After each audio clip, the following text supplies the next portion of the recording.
Hello, everyone, and welcome to Connecting the Dots with Dr. Ashaye, a great place to be if you desire to take charge of your health so you can live fully while enjoying doing what you love. This month, we're going to be talking about weight, specifically how you can sustain a healthier weight. And by now, you've heard all kinds about weight. The truth is, there's not a one size fits all approach. There are many approaches, and some of them work well, but others have many disadvantages. So it's important that we find out what is sustainable and what works for you. And that's what we're going to be discussing this whole month. And I have a special guest. I'm so excited. I have Ruchika Bihal here. She's a health coach. She's trained in functional. She's a trained functional nutritionist and owner of Nourish Your Life. And she's going to be helping us uncover, discover, decode many things about achieving a healthy weight. Welcome, Ruchika. Thank you so much, Dr. Asha. It's a pleasure to be here. Thank Totally a topic that I love to speak about. Yeah, thank you for being here. So we're going to deliver this information in bite-sized fashion, so it's not too overwhelming. Ruchika is also the health coach in our metabolic wellness and healthy weight program at our practice at In Touch Primary Care. So she has a lot to share with us today. Okay, so you're listening to Connecting the Dots with Dr. Ashaye. I'm Lola Ashaye. I'm a family medicine and lifestyle medicine doctor and owner of In Touch Primary Care here in Sugar Land, Texas, where we help you become and stay healthy easily with hassle-free healthcare, freeing you to achieve your dreams. You can join our practice by going on our website and clicking the Enroll Now button on the pop-up box. All right, so let's get into it.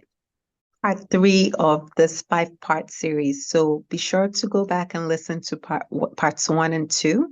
So last week, Ruchika, we discussed how nice it is to have information surrounding achieving a healthy weight. But we talked about how it can also lead to confusion, overwhelm, frustration, especially if you're going the trial and error approach. But we're scientists and we know that based on human physiology, there are certain things that can have a positive effect on our weight. And, it's different for everybody how well it works, depending on the person. But there are proven habits that will bring a person towards a healthier weight. So, Rajika, can you share with us some of those proven habits that could help people go towards a healthier weight? Absolutely. You're right. There's no one size fits all approach, but there are definitely some foundational habits, practices that support just well-being in general, healthy aging, and of course, healthy weight. And, we can have endless discussion on what one should be eating. So I'm not going to go there. I'm really going to start with how and when you should be eating. Um, there's enough science to support circadian fasting or eating with the cycle of the sun, really closing your dinner by the time it's sunset helps with healthy aging, healthy weight. Because, as the day ends or as the day starts getting darker, our our digestive fire starts reducing. So we are not digesting food, we're not absorbing nutrients as we are designed. And often, you may find yourself being in a position, nighttime eating is often related with binge eating, stress eating, emotional eating. So you kind of also overcome that hurdle of, you say, really restrict the hours that you eat within. And you're not skipping meals, but you're just making your dinner earlier or away from your bedtime. So as close to sunset as possible. That would be the number one thing when it comes to like healthy weight. The second thing would be moving your body. We live in a sedentary world, and just moving your body a little bit after, especially your meals, your big meals, can help with better glucose utilization by the muscles. So it just utilizes rather than it gets stored as fat. So definitely very crucial when you're trying to manage healthy weight. The next one would be sleep. Sleep is the automatic function that we are all gifted with, where daily housekeeping, repair, maintenance happens. And somehow we kind of treat it as like waste of time. Another binge watching or another episode is just more tempting. So really prioritizing sleep. And if you can master getting deep, restful quality sleep between 10 p.m. and 2 a.m. every night, automatically a lot of your health struggles will start leading away, will start, you will see them fade away. And I also think sleep from a perspective of energy. When you sleep well, you wake up with energy. When you wake up with energy, you are less likely to make poor food choices. You're more likely to be willing to move your body. And on the contrary, if you wake up with less energy, you want sugary stuff right in the morning, you want that caffeine to give you that instant boost of energy, you will always procrastinate on wanting to exercise. So it's kind of sleep is a huge one. I mean, I've said it at number three, but it's a huge one. Uh, the next one would be managing stress. Enough science, enough studies show that just by being stressed, being in a fight or flight mode, how the cortisol hormone demands more energy from the body, and it raises the glucose in our, the blood glucose, which again, leads to gaining weight. So again, just being in a more relaxed state, at least 50% of the day, or at least some part of the day. So really having regular relaxation practices weaved into the day, I think would be important.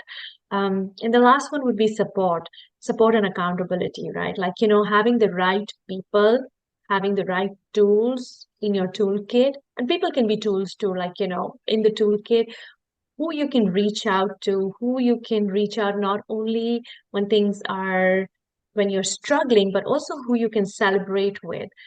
So support and accountability, I think, are very crucial from many levels, whether you look at from relationship levels, whether you look at from a success in a healthy weight journey, just having those in place would be really help you get the needle moving on the scale. Wow, those are really, really helpful tips, and we have talked about a lot of these things on other episodes. So, if you want to find out exactly how sleep works and how it affects, your glucose or physical activity or nutrition. But I think the tips that you gave, especially, timing of when you eat is very important. Some people don't realize that, and that affects whatever they're doing, in terms of their healthy weight journey. Physical activity, just a little bit can go a long way, even just 10 minutes, or to start where you are, 2 minutes, if that's all you can do for now, and then keep going from there. Sleep, stress reduction, and having the right support. And a lot has to be said about that because, some people feel, oh, I can do this by myself. All of us need support, but finding the right support and accountability would help a lot and goes a long way. So thank you for sharing those tips. They're really Absolutely. great tips. And if you're in Thanks. the Houston area, you can go on our website, intouchprimarycare.com. You can click on our full list of services to sign up for an initial consultation, or you can click on the link in the comments below. And if you would like to learn more about practice, you can also schedule a free 15-minute consultation by clicking a link on our website. Thank you, Ruchika, for sharing those really, really helpful tips. And we'll be back next week with more See you information. next week, Doctor.